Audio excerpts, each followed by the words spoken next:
There is an appeal process, but with me as your cranioprosthesis, I would do it.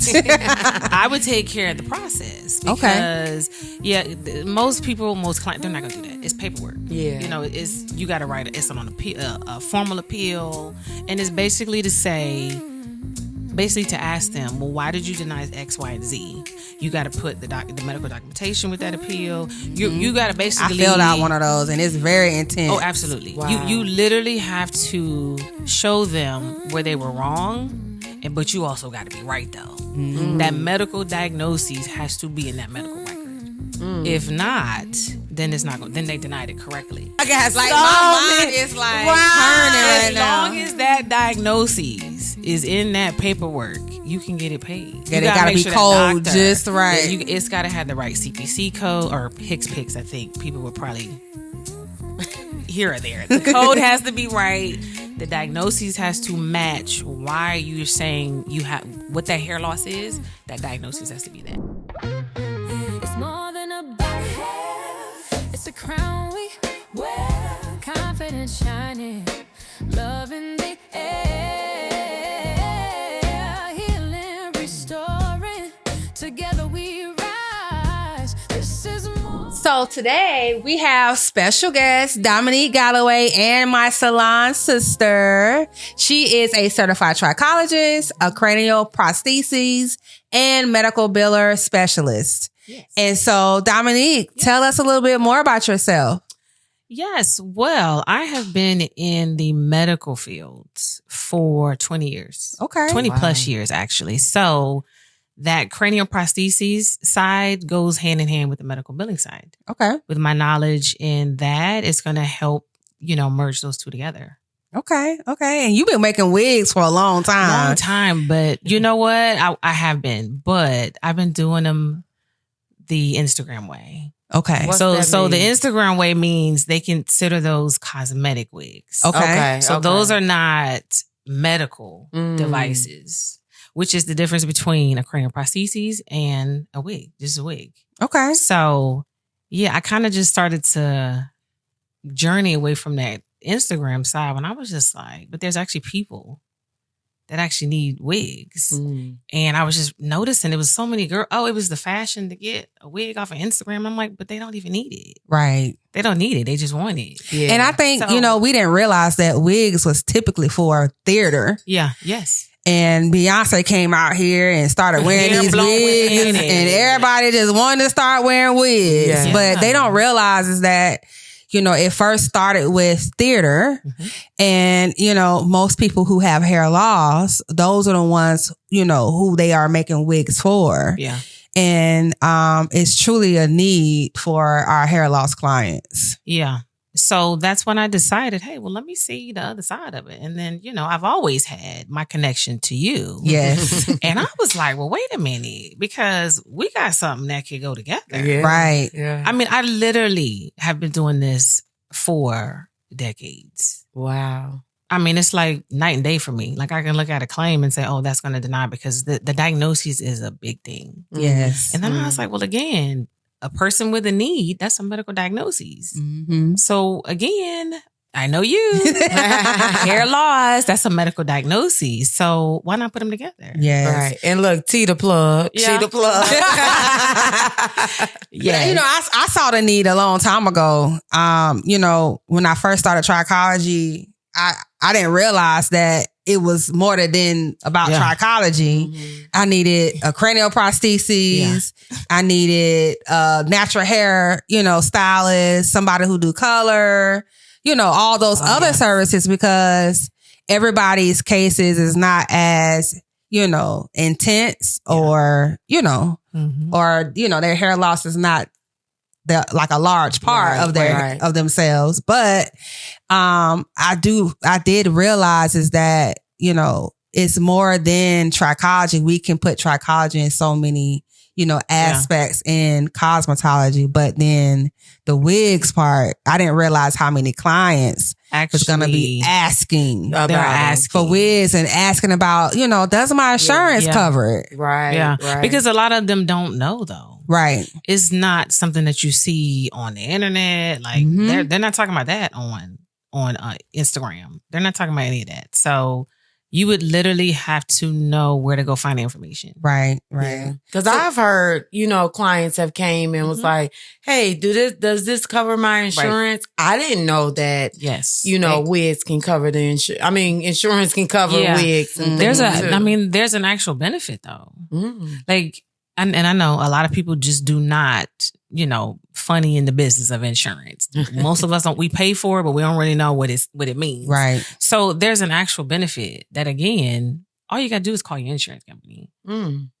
They'll tell you what it is, but that's not the norm. No one's calling and asking, "Oh, well, what's my cranial, prostheses benefit?" Right. But it's literally in their benefits. So I need to call for my husband. You can. You can. Yeah, there's a benefit. So it may cover it at 100%. It may cover it at 80, 50. It just really depends on your insurance. Right. Wow. Are you a stylist or beauty professional ready to take your career to the next level? Well, the Trichology Accelerator program was built just for you. In just 9 weeks, you'll learn how to identify the root cause of hair loss, master scalp analysis, and create powerful holistic treatment plans that get your clients the results they're looking for. You don't need to spend years trying to figure it out. I already did it for you. Now it's your turn. Become the expert. Enroll today and start transforming lives and including your own. So, Dominique, what's the biggest lie the beauty industry tells people about medical wigs?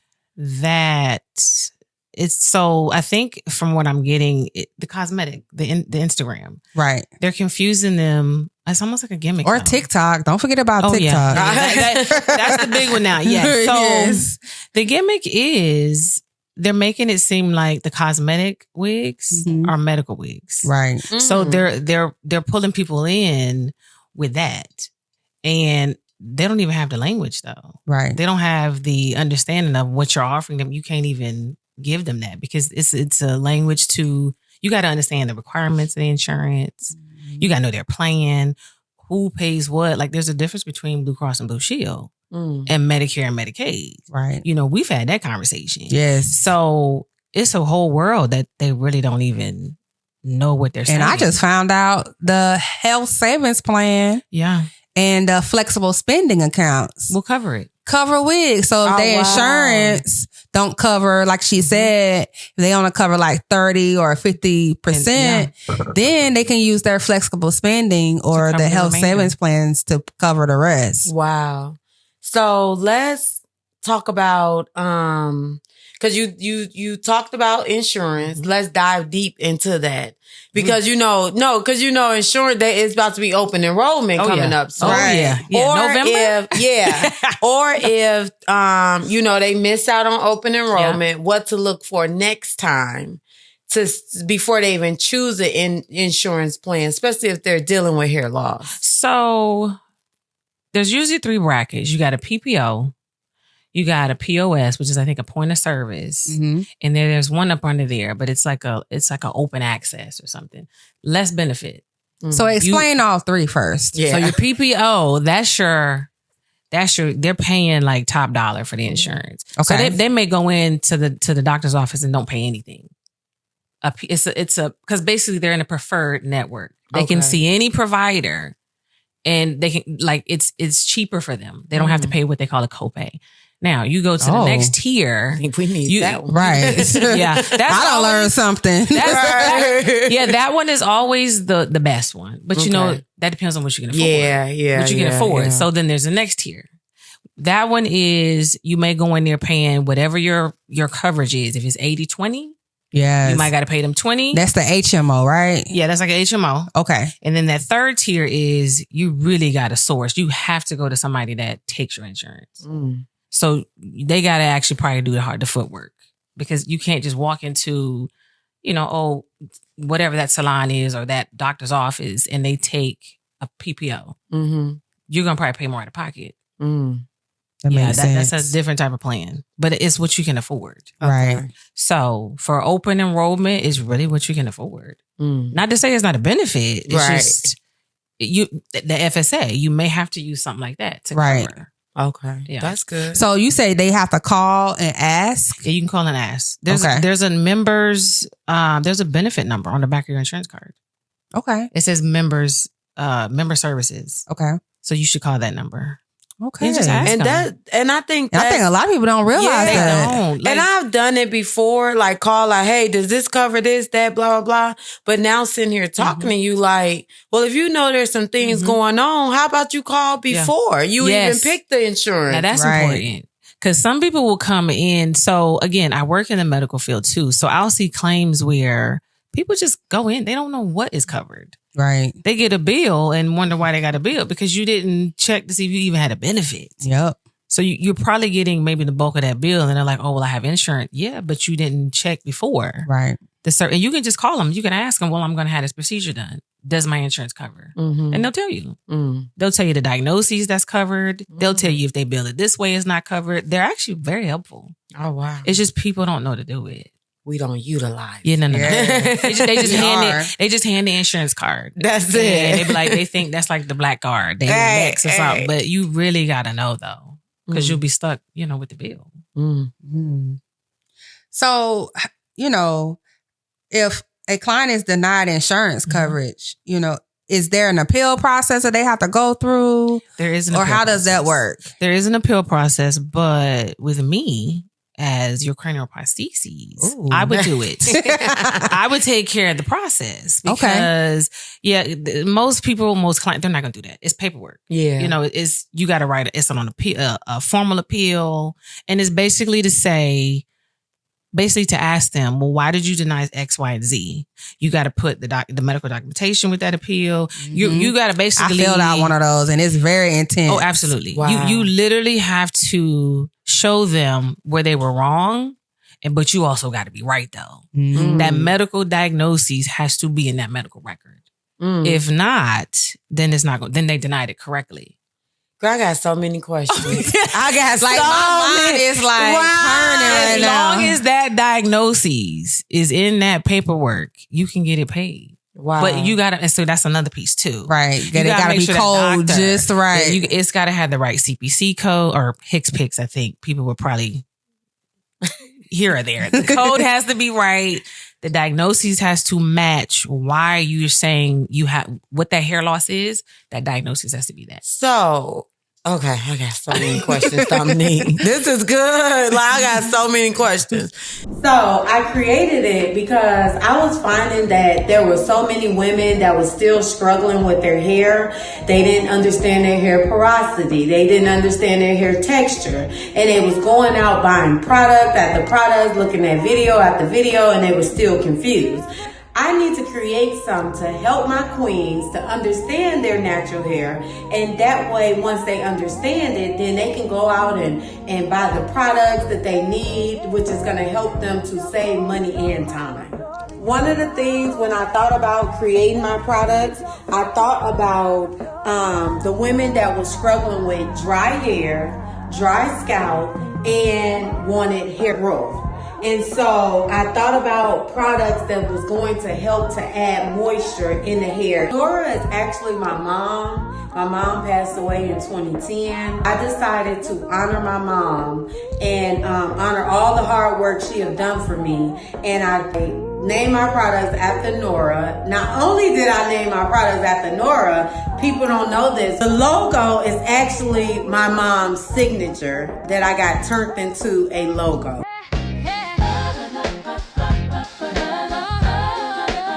So, as a so with the diagnosis, who's making that diagnosis? Us, the trichologist, or the physician? Okay. Yes. So that's the thing why, and let me, as a certified trichologist, that now I'm realizing that it's another piece that I have to get certified in. And that's the reason why I'm going into naturopathic is because as a trichologist, we can't bill. Nope. We have to be in network or we have to be in a relationship with either a primary doctor or I think it's an OBGYN. Dermatologist. Or a dermatologist. They can write scripts. Yes. Your primary care can write scripts. I think a OB can write scripts. I think more so a dermatologist. Yeah, I think mostly when they start talking about you need a diagnosis and you need a script, it tends to, head towards the dermatologist. Right. Oh, okay. Yeah. Okay. But they're MD. Okay. So, right.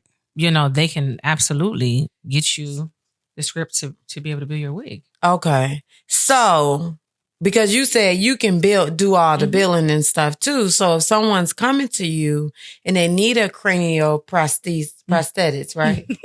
Prostheses. Same thing, yeah. Prostheses.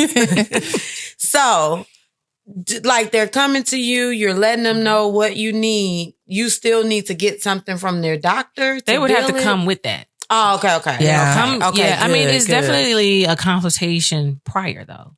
So I can help you know what to ask for.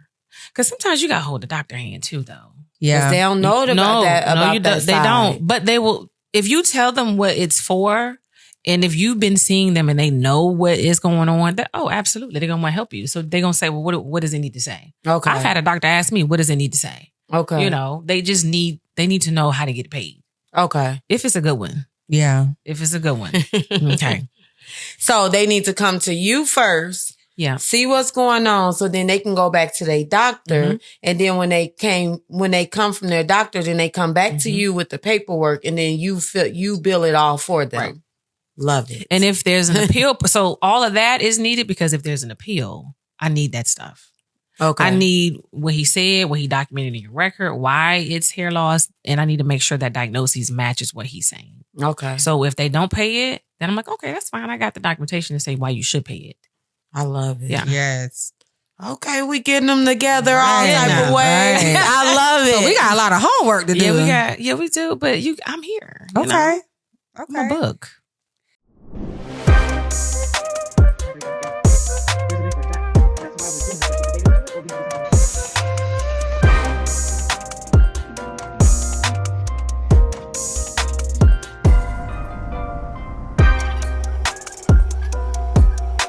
So what are the most common mistakes people make when they're trying to get a cranial prosthesis covered by insurance? I know you kind of covered it. The language.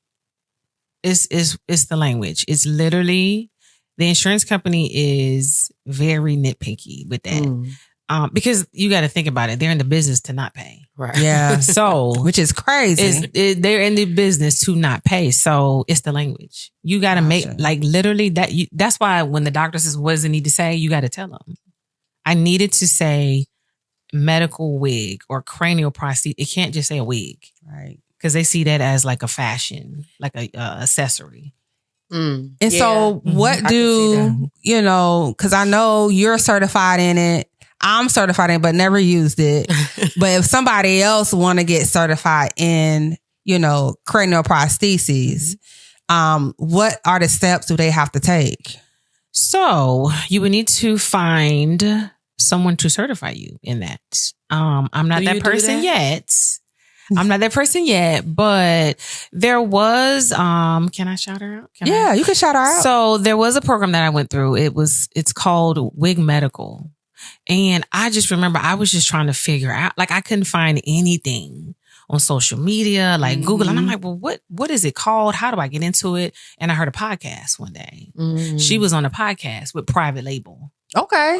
And I knew Private Label, but I said, wait, so are they conjunction? They are. Wow, they work together. That. I didn't either. They work together. I didn't know they had a podcast. Yes. Wow. She was on their podcast, and I said, "Oh my God, did she just say cranial prosthesis?" And she broke down the whole why, how, and she gave her information, and I went and looked it up, and I enrolled. Wow. Okay. Yeah, so I would say look her up. It's called Wig Medical. I think that's her name on Instagram. I think Facebook. I see her ads all the time too. Yeah, so I would. We're going to have her on the podcast. That'd be dope. Yeah, I think she'll be here though. I think next month she'll be here. She's been promoting it on Instagram. Okay. Yeah, so I would say look her up. She's very knowledgeable. Her course is self-paced, but they're always available to answer questions. I mean, I would say go for it. I love it. That's dope. Yeah. What to talk about? I mean, I think that what else you got on that paper? Everything you just answered. Okay. Everything you just answered. Because this was like our certain insurance providers. Remember, I went into the. Yes. I went into that. We did talk about that. Then this was like, what is cranial prosthetics and how is it? So what if we ask a question? What if the client who's watching the podcast, in another state? Oh, that's a good one. Okay, that's a good one. Will want to come in or find out how to get a cranial prosthesis? Hold on, let me ask it. Okay. And so, are you going to tell them you're able to service clients in another state? Well, so yes. Please say yes. Oh. Is this where that virtual comes in? Yeah. Okay, I would definitely. But say coming soon, not right now. Yeah, so I was trying to figure out but these are airing later. Remember? Oh, okay. So you don't think about time? But we supposed to be meeting at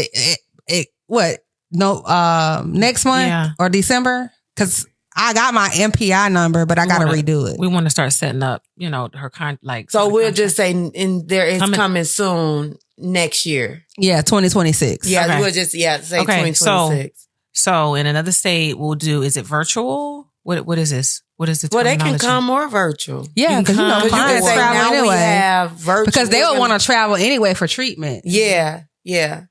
So come in for. Yeah, I'm just gonna ask the question and you just follow. Okay. Yeah, but I don't want you to be like, no, I don't do that. Right. It's going to somebody else. Right. Okay. So they would need to. Was like, you can't do the class. I want to reach over and hit you. Well, I mean, yes, I can do it, but I'm not certified. Like how, you're certified to certify us. Like I wouldn't, want to mislead somebody because I mean, you're not misleading. I mean, you can certify. You don't have to be certified to certify somebody else. You really don't. You're certified. But I didn't have to be certified to certify. She got. I'm a certified. She's a certified trichologist. I'm certified to teach cosmetology, right? For the state of Georgia. It's a difference. What did you tell me? What did you tell me? Because I think I had asked you something about accreditation or something. Well, the school is accredited. Yeah, so that's different. That's different. That just shows accreditation for the school. Yeah. Okay, so. You can always still because I think eventually you are going to need, because even when I took my courses, the 3 I took, I still needed extra help on the medical side. It don't necessarily got to be you doing the actual cranial prostheses. Right. It could just be teaching people how to do the medical side. Right. And I don't mind either. Because that can definitely be in our mastermind. Part of the mastermind, definitely that portion. Yeah, and I would love for cranial prostheses to be a part of. Look at Jay, like Trico Restore Academy. Leave it in there. So I could do both. I mean, I don't mind the education piece. Because people need that. Yeah. Like, especially as trichologists, like, being in a program, this is something that they need to come into class. And I realized even with me, I remember I said I couldn't do all of it. Right. I had to focus on one first and master that. And then I realized once I mastered trichology and tried to do the cranial prostheses, I needed somebody else to do it. It's too much. We sat down. She was like, it'll take a whole day. And we're going to help you because you got to think about it. T already laid the foundation for us. She already been doing classes. Right. Like she did the whole class. Like 3 times. 3? Yeah. So she knows that part of it. So it's like we all have each other to lean on. Right. So you don't have to worry about whatever you worrying about. I don't think so. That piece I'm always okay. I'm fine with, where I know. Yeah. Because you know it. Yeah, I've been doing this for a long time. Yeah. Like I can do this in my sleep. Like I can look at the climate. It's going to deny because you don't have that with it. Like it's just. Yeah. I don't mind to share that piece. I just didn't know. No, you can. Was I, supposed to say, so take out wig medical and plug me? I don't know. No, you I can. think her course is good though. Yeah, it is good. But I think even, I don't think she went into depth of the medical side.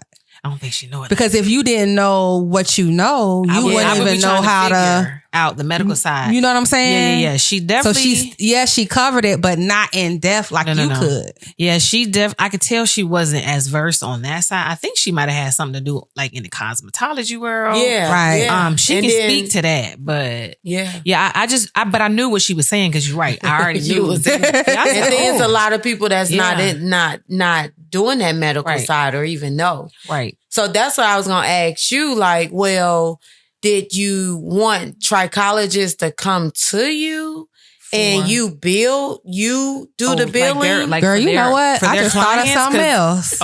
We could create a community. These brains over here. That's with the mastermind. But that need to be separate. But that'd be one portion of it. Because all trichologists not gonna want to do it I don't. Okay. So your question was, would I be willing to bill like if other trichologists had clients that needed to get the claims billed? Yeah, because you can help. Because once I have the students, I have the mastermind. Yeah, they're gonna need help learning how to build. Yeah. They're gonna need help. I would do that. I mean, like I need help. But somebody else gonna do it. Each one teach one. Absolutely. Because it'd be like instead of us doing that, they come right to you and you do all of that. I know Leah said she's want to do it. Yeah, she's coming. She's coming aboard. So it's like those clients go straight to y'all. We don't even nobody else see them. And Restore, I feel like eventually I want it to be a one-stop hair loss center where they can get all things hair loss and healthy hair. Yes. So, yes. I would love to be on that side of it. I think I've always told you I would love to be on that side of it. We working on it. Yeah. I definitely would do it. I love it. I love it. So, since we answered the question, we did. Thank you for tuning in to. Okay. Did you have before? Dominique, this has been great conversation. Yes. I learned a whole lot. Did you have anything that you want to tell our watchers? Like you got some things coming up in 2026 or we do. You know what? We do. So we're going to be, as we were discussing, incorporating that non-surgical into Restore. So you can, keep watch out on our page. Well, there's a few pages, but what's your Instagram too? My Instagram is my brand of beauty LLC. Or you can check out Restore's page. The hair loss strategist. The hair loss strategist. And what about our Restore Hair. Yes. And the Restore Hair _Trichology Center. Yeah, that one actually houses, you'll see all of us. Yes. On that one. So yes. Yes. So again, thank you for tuning in. This was oh my God. It was a wealth. I think we're going to need part 2. Yeah, definitely. Yeah, I think we're going to need part 2. Definitely. This was a wealth of knowledge. Like you came in and you showed out. You gave us a lot of information. Yeah, because it's important, for people to understand there's a benefit. Why not use it? Yeah. Right. Yeah. Stop leaving money at the insurance office. You paying for it. You are paying for it. Yep. Yeah. So thank you guys. Thank you for watching It's More Than About Hair podcast. Again, I am Tamarian Myrick, the hair loss strategist and trichology educator. And I am the Kenyatta Nicole, certified trichologist, natural hair coach, and author. And if you guys have any questions, please drop your questions in the comments, or you can email us at itsmorethanabouthair@gmail.com. All right. See you later. It's more than about it. It's a crown we wear, confidence shining. Love